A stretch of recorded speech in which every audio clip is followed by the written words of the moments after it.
Hello guys and welcome to the channel.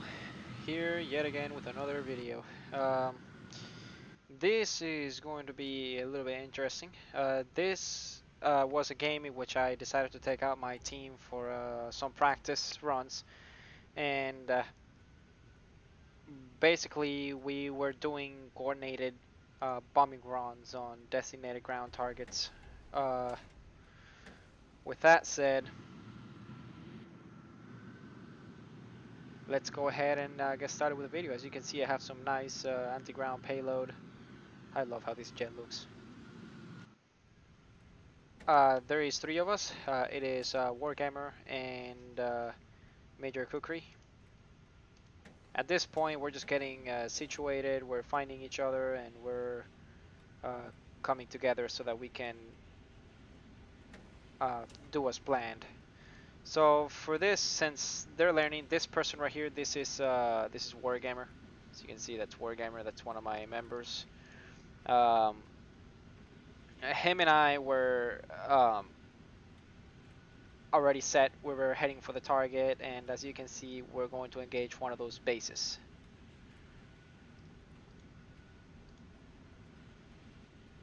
Anyways, we're just gonna go ahead and let this video progress. And right now, I'm getting ourselves set up. I'm communicating speeds and percentages of power, and I'm indicating them how to uh, do what they need to do. The first step to, in my personal opinion, if you want to learn formation flying, the first step to do that is to have to lead a flight, because you need to learn how to lead in order to follow. It sounds like one thing doesn't have to do with the other, and in one sense of the word, that's true. Um, Forming up on somebody has nothing to do with leading. Leading is a completely different task. However, when you lead, you learn the speeds, you learn what type of things to and to not to do, and then by leading, uh, naturally you're going to be looking back at the people who are following you. And by seeing them, assuming they're experienced, you're going to learn how to form up and how to do certain turns, which is exactly what I'm having them do at the moment.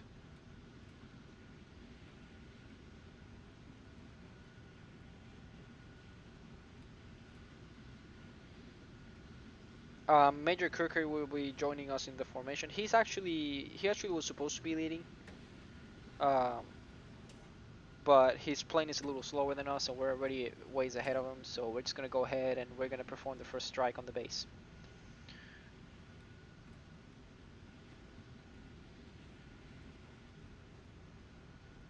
This is a very risky thing to do the way that we're doing. Again, this is like more of a exercise that we're doing here. As you can see, his smoke is on so that Major Kukri can find us.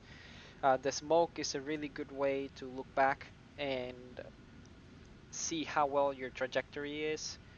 Um, this is also a very good thing if you're doing air shows, which if you're doing it in simulator mode, very professional. As you can see, what he did just then is, this is the base that we're going to bomb. That base right there, it's blocked by my, yeah, that base right there. He pulled up a little bit, and now we're just centering ourselves. Not centering, but lining ourselves up. He's going to give a countdown, and we're going to drop our payload. And bombs away.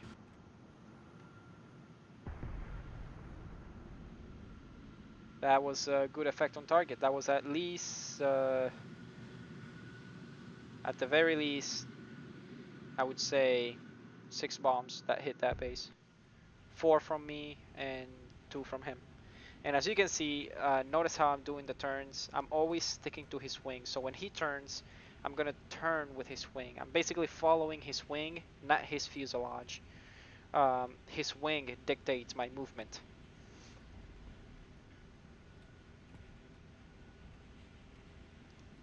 Let's go ahead and speed this up a little bit. Um, that was me shooting to slow down a little bit. At this point in the match, we're not really worried too much about getting shot down. I'm trying to have them understand how formations are performed. the protocols and everything. So we're focusing more on giving commands, following commands, patterns, learning how these things are done. So, and at the same time, we're providing some air support by bombing the bases. Right now, we're lining up for the airfield. We're attempting to land.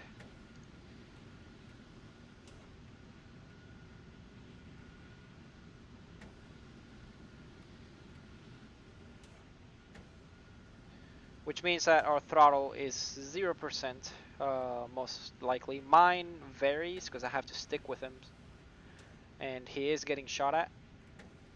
At first, I thought it was just my imagination, but then I saw this guy and I told him to brake, and luckily he didn't hit him. So I hit my afterburners and we started tailing this guy. Those were some pathetic shots. We totally forgot our smoke was on.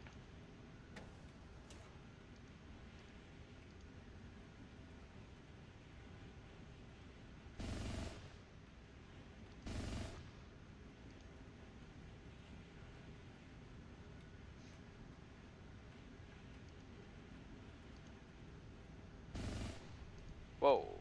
Yeah, he got him. Yeah, that was Wargammer. He nailed him. We can see that right here. Wargammer. Just going to speed these up.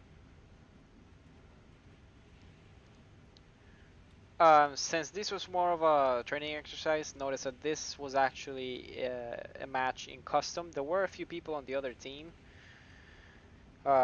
We were very surprised that they hardly went after us.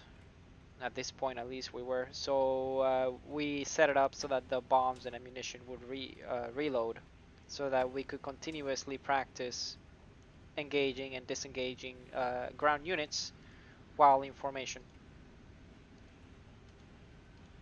We were getting some AIs on us at this point, so we didn't really worry too much about the formation, because we knew that they weren't going to leave us alone. I took one of them out right there. For this video, I'm mostly just interested in showing you guys the formations, how it's done. In future videos, you guys are going to see them in actual gameplay, in action. And see, right around here, we're formed back up again. This time, it is all three of us.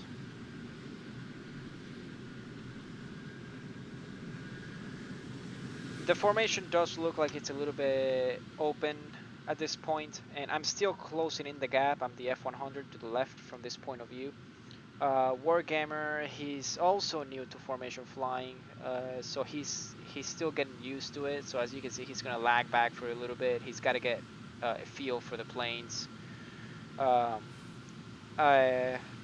Major Kirkery right here, the F2 to the right, he is flying at around 60% power right now, which it's not recommended for.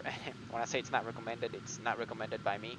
In an actual battle, it is not recommended that you fly with about 60% power. Instead, I recommend you fly with more like 85, 95, around that range, just to keep your speed maximized, but at the same time, not top speed. Notice my speed brake.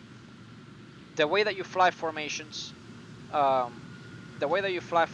with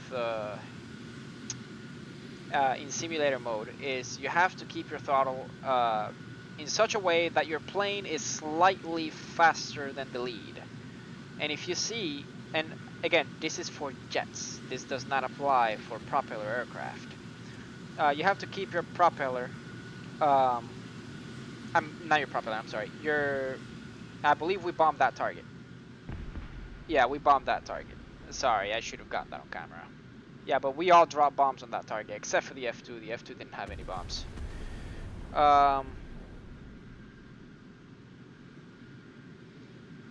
The way that you form up with jets is you have to keep your throttle in such a way that that you're slightly faster than the lead. And if you see that you're going to overshoot him, what you do is you simply deploy air brakes. And by deploying air brakes, you should be able to slow yourself back down slightly. I wasn't expecting the turn. That's one thing I kind of noted for them. Yeah, the lead always has to let the rest of the flight know exactly what he's doing. That way the flight can coordinate, keep up the turns. Um, the reason that Wargamer was able to keep up so well is because he, the lead, turned in the direction in which Wargamer was in, which means that it would close in the gap between Wargamer and him. But he turned away from me, so he would be getting away from me. It's easy to counteract.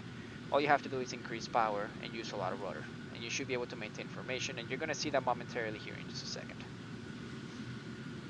I'm going to switch to cockpit view now so that you guys can see what I'm focusing on. Well, you guys can see what I'm focusing right now. But basically I'm focusing on the tip of his wing.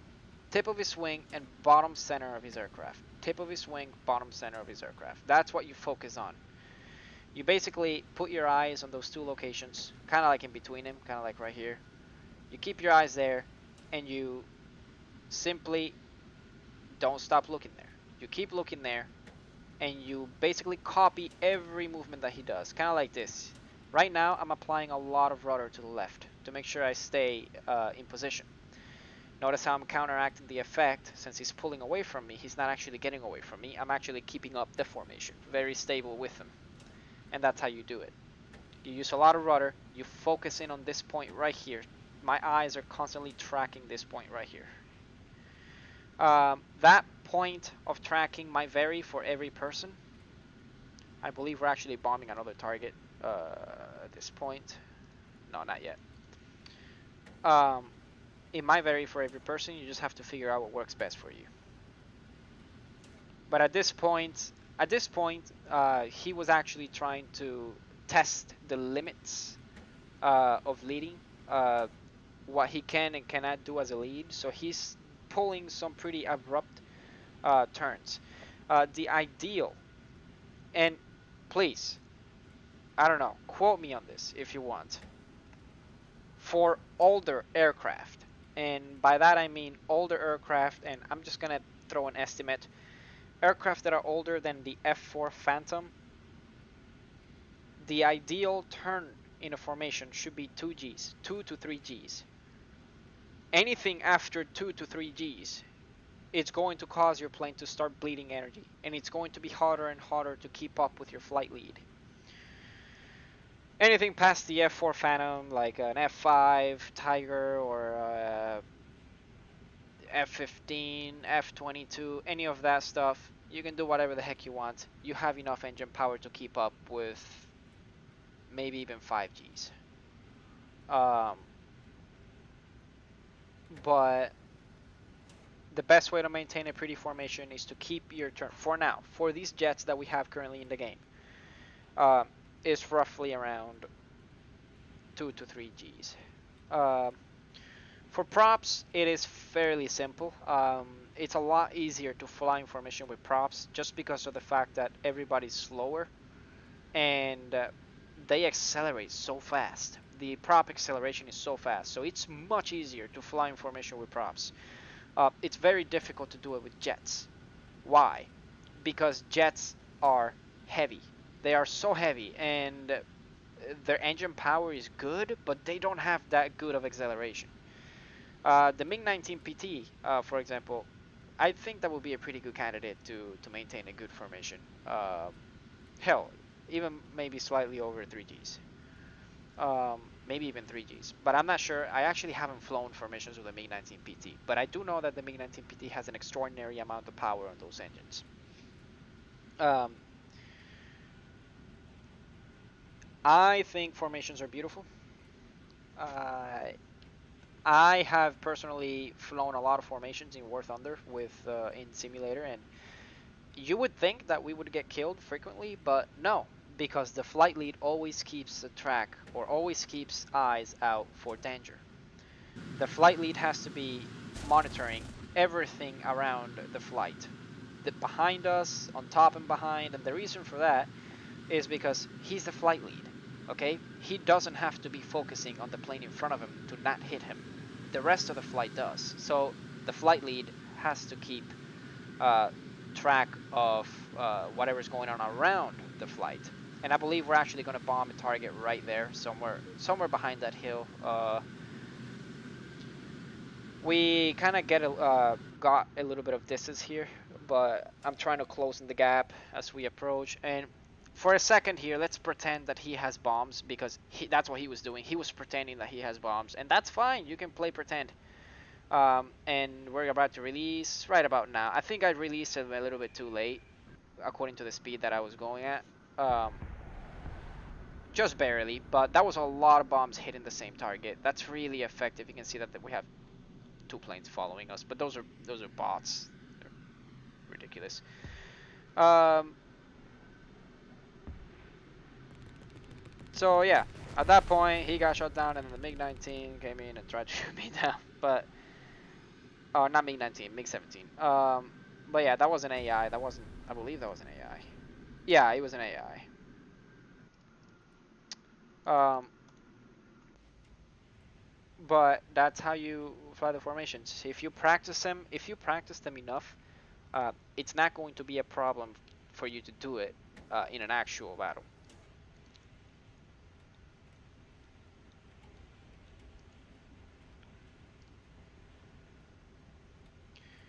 Um, I think formations are very fun. They're very fun. They look good, and if you're doing them in simulator, props to you. You can be considered an ace for controlling your aircraft at such levels. Um, and at this point, I didn't really care much, so I'm not even maneuvering enough. I don't remember if I got killed at this point or not by an AI. Ridiculous. But anyways, that's pretty much it for today, guys. Or maybe not. Maybe I upload something else today. Who knows? That's the benefit of not editing your videos. They look like crap, but you can produce more. And I think I value that more over quality. Anyways, that'll be it I'm gonna say for this one. That'll be it for this one, guys, and I'll catch you guys in the next video. Okay, have a good one, and thank you for watching. Don't forget to subscribe. Okay, goodbye.